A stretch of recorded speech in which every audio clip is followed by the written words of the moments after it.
ఇప్పుడు వాళ్ళకి చాలామందికి దొంగ ఓట్లు అంటే తెలియదు, ఇప్పుడున్న యువతకి తెలియకపోయి ఉండొచ్చు.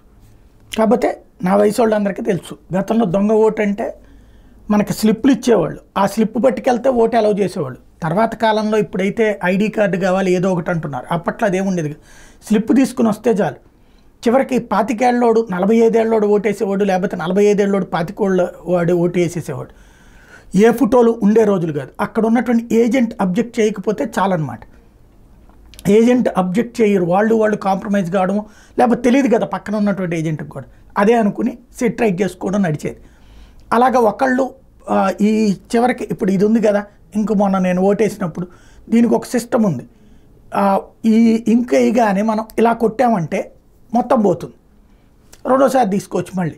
లేదా అప్పట్లో అదేదో ఒక రకమైనటువంటి కెమికల్ ఉండేది వీళ్ళ దగ్గర, నిమ్మకాయని కిరసనాయిల్ని ఏయో కలిపేసి చేసేవాళ్ళు అనమాట. దాంతో తుడిస్తే పోద్ది, మళ్ళీ వెళ్ళి ఓట్లేసేవాళ్ళు. ఇట్లాగ ఒకళ్ళు దాన్ని సైక్లింగ్ అంటామన్నమాట. ఇట్లాంటి సైక్లింగ్ ఉత్తరప్రదేశ్లో చేశాడు ఒకడు. కాకపోతే మరి ఇప్పుడు ఎట్లా సాధ్యమైందో అర్థం కాలేదు. భారతీయ జనతా పార్టీ అభ్యర్థికి 8 సార్లు ఓటేశానని వాడు అత్యుత్సాహం కొద్దీ, మరి లోపలికి సెల్ ఫోన్ నాట్ అలౌడ్. మొన్న నేను వెళ్ళినప్పుడు కూడా సెల్ ఫోన్ నాట్ అలౌడ్ అంటే బయట ఉన్నటువంటి పోలీస్ మిత్రులు నాకు ఏం లేండి మేము మా దగ్గర పెట్టుకుంటామని చెప్తే ఇచ్చేసి వెళ్ళాను నేను. ఇప్పుడు మరి వీడు ఎట్లాగా సెల్ ఫోన్ తీసుకెళ్ళాడు, సెల్ ఫోన్ తీసుకెళ్ళి లోపల చక్కగా 8 సార్లు వీడియో తీశాడు.